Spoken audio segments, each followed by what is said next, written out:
fair Hippolyta, our nuptial hour draws on apace. 4 happy days brings in another moon, but methinks how slow this old moon wanes. 4 days will quickly steep themselves in night. 4 nights will quickly dream away the time.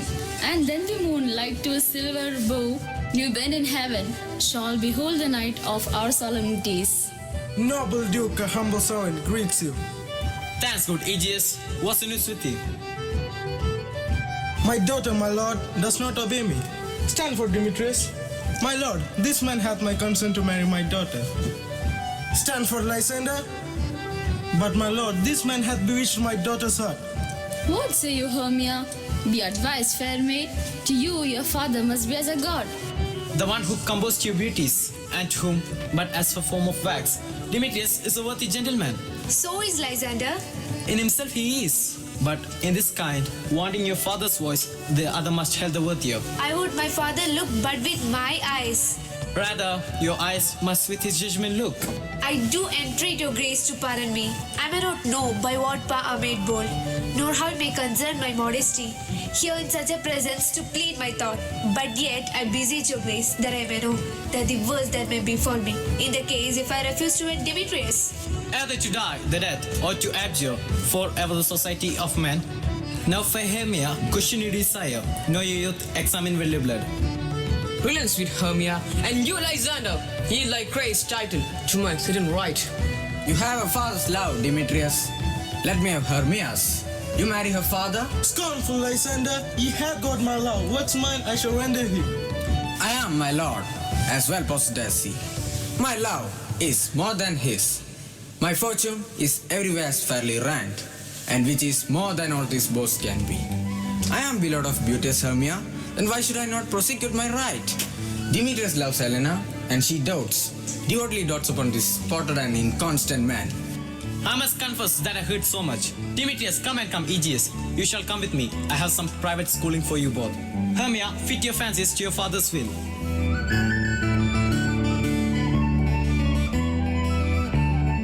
Look, here comes Helena. God, sweet fair Helena, whither away? Calling me fair? That fair again unsay. Demetrius loves you, fair. I frown upon him, yet he loves me still. Oh, that your frowns would teach my smile such skill. I give him curses, yet he gives me love. All my prayers could affection move. The more I hate, the more he follows me. The more I love, the more he hated me. His fault, Helena, is no fault of mine. None. But your beauty, who that fall by mine? Take comfort, he no more shall see my face. Lysander and myself will fly this place. Before the time I did Lysander see, seemed Athens as a paradise to me. Oh, then what graces in my love do dwell, that he had turned heaven into a hell. Helena, our secret we will share with you. Tomorrow night, when moon shines full and bright, we meet in the woods outside the city gates. And then And in the wood were often you and I upon fain, where primrose beds want to lie, emptying our bosoms of their counsel sweet. There my Lysander and I shall meet, and thence from Athens we turn away our eyes towards new friends and stranger companies. Farewell, sweet playfellow, pray for us, and good luck, grand Theta Demetrius. How happy some are, how some can be. Through Athens, I'm thought as fair as she, but what of that? Demetrius thinks not so. I will go and tell him the fair Hermia's flight. Then to the wood will he tomorrow night pursue her? And for this intelligent, if I have thanks, it's dear expense.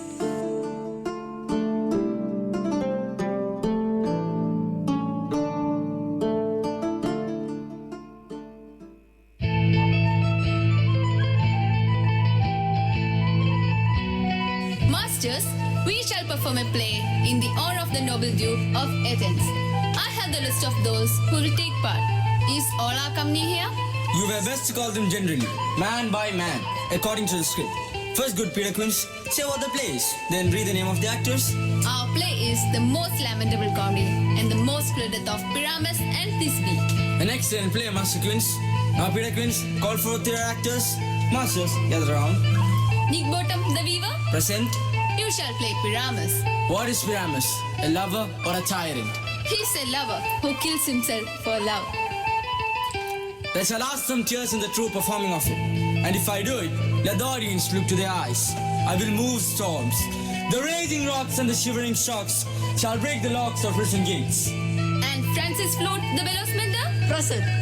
You must take on Thisbe. What is this, your wandering knight? It is the lady Pyramus must love. No, I have a bear coming on. Fear not, you will wear a mask to hide your face. Let me play Thisbe. I can speak in a woman's voice. No, you must play Pyramus. And Robin Starveling the tailor? Here, Peterkins. You shall play Thisbe's mother. And Tom Snout the tinker? Present. You will play Pyramus' father. And Chunk the joiner? Present. You will take part of the line. Can I have my lines now? I am very slow at learning. All you have to do is roar. Let me play the line. I can roar louder than any man. Yes, and you will frighten the ladies, and the Duke would have us hung. Oh, then I'll roar as gently as a dove or a nightingale. No, you must play Pyramus. Very well. Which bed shall I wear? None. You shall play bad face, Master Bottom. Now, masters, here are your parts. Learn them and let us meet again tomorrow night in the palace room. There, we can rehearse in secret. Indeed, let us meet and rehearse in our privates.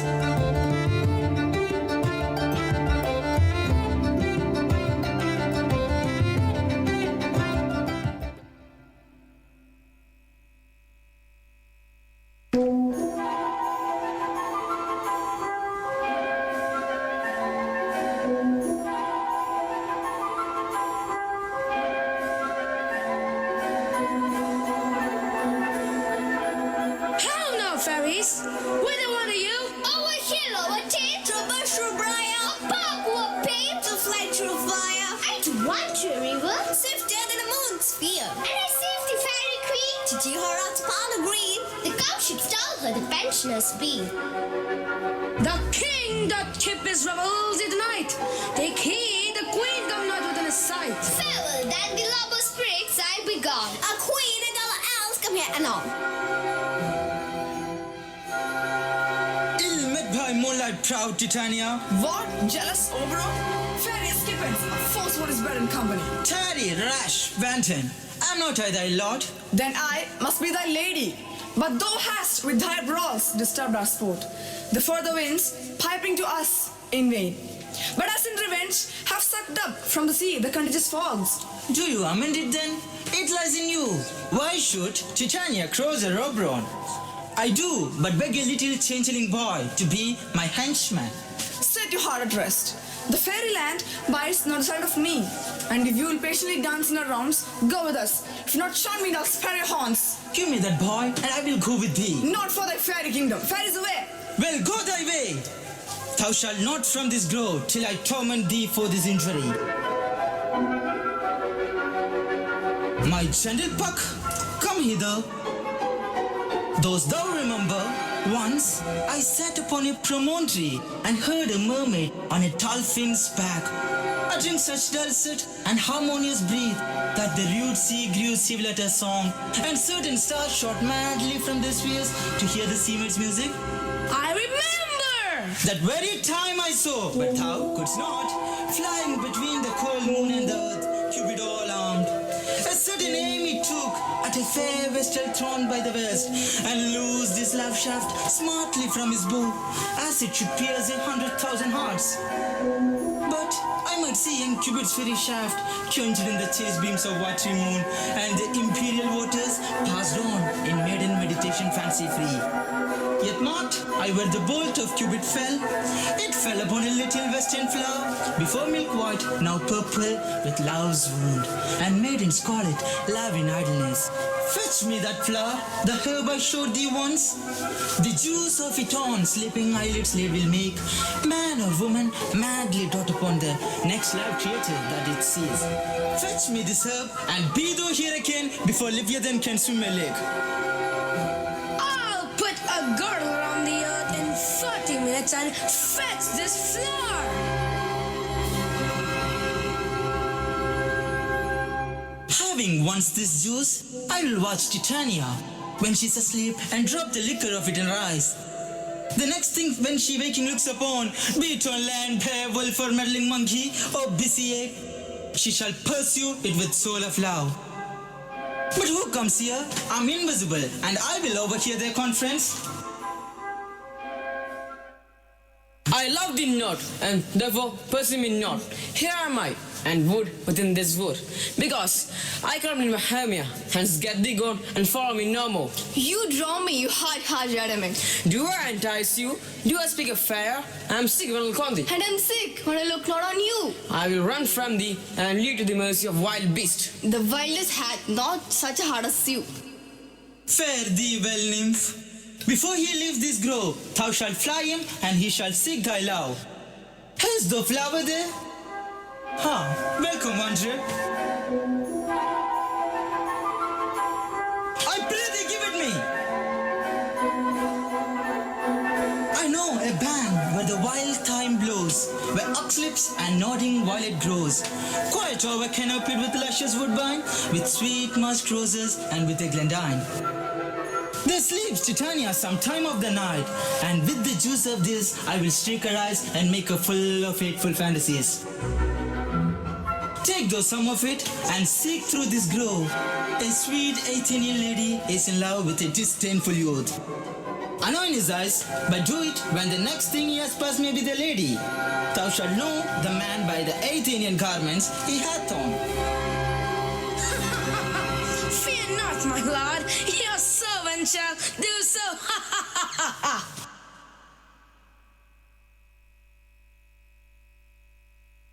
Come now, a roundel and a fairy song, and then to your offices, and let me rest.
You spotted snakes with double tongue, thorny hedgehogs be not seen. Newts and blind worms do no run, come not near fairy queen. Philomel with melody, singing now, sweet lullaby. Philomel with melody, singing now, sweet lullaby. Spiders come not here, hence you long like spinners' hands. Just black that don't stop me, wonders they do no offense.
Fair love, you're tired from wandering in the wood, and I confess I have forgot the way.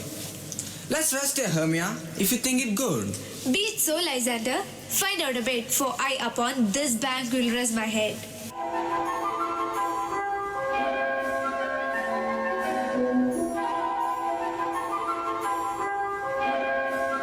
Through the woods have I gone, Ruthenian from my nun, on whose eyes I might approve this flower's foes in stirring love.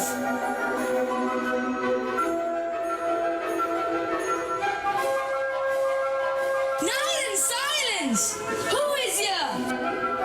Waits of Athens, he that we are? Ha ha! This is he, my master said! Despise the Athenian maid, and here the maiden sleeping sound on the dank and dirty ground. Pretty soul, she does not lie in this lack love, this kill courtesy. Chill upon the eyes, I throw all the bar disarmed all. When the work is let love forbid, sleep this seed on the eyeline. So wake when I am gone, for I must now to Oberon.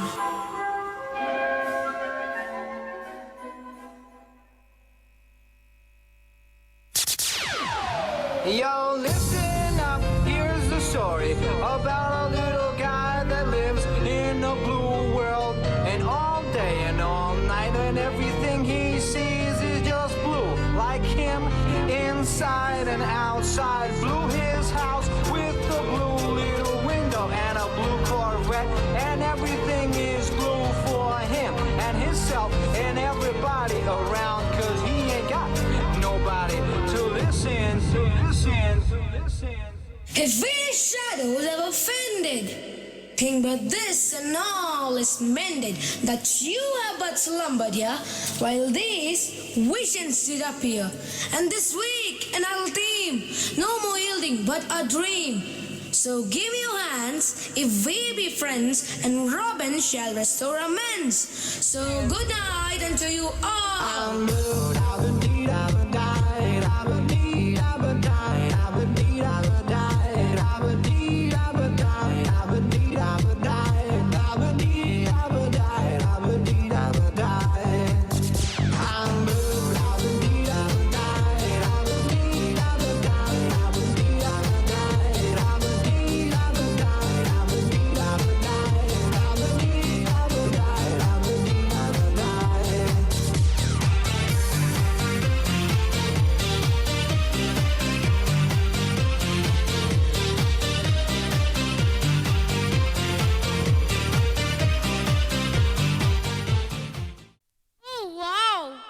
Mr. Shakespeare is indeed great. His works are like a firefly in a murky place. We have an award for the best program of the year. It was done as the first kind this year.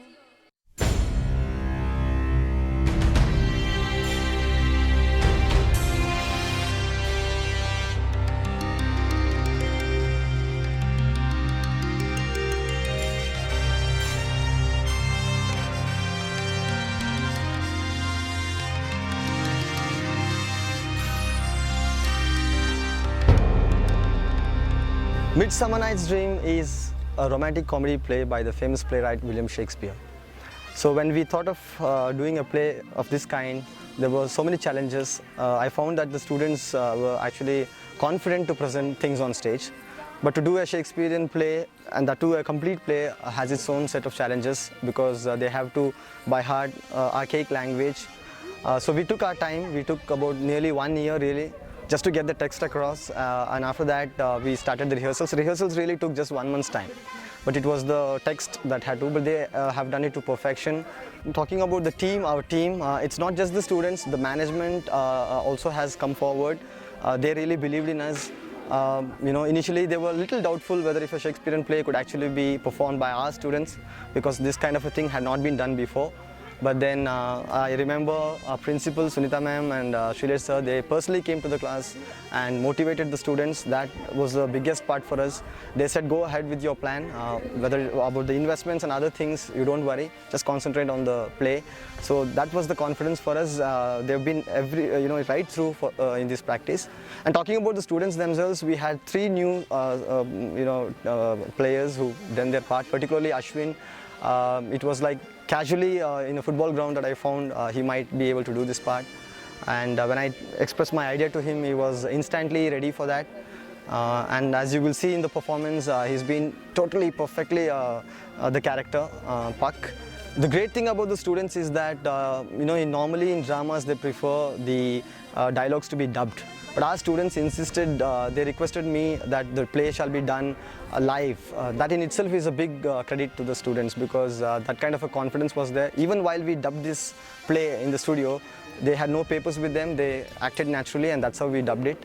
I would like to also thank Ranjisha ma'am and Smita ma'am, who have actually, the dance sequence was entirely choreographed by Ranjisha ma'am. The costumes and other ideas, stage backdrops by Smita miss. Even Kavita miss has been throughout. On Sundays she used to come and stay with us just for any support. So I thank her also on this occasion. And Prabha miss had also come and helped us. So everybody, it's been a teamwork, and just thank everybody. Hopefully in the future we'll be able to do, and this must give us the motivation to go for bigger, better challenges. Thank you.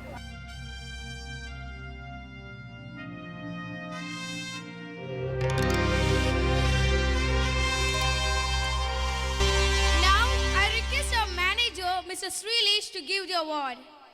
And I also request the whole crew of this drama to receive the award.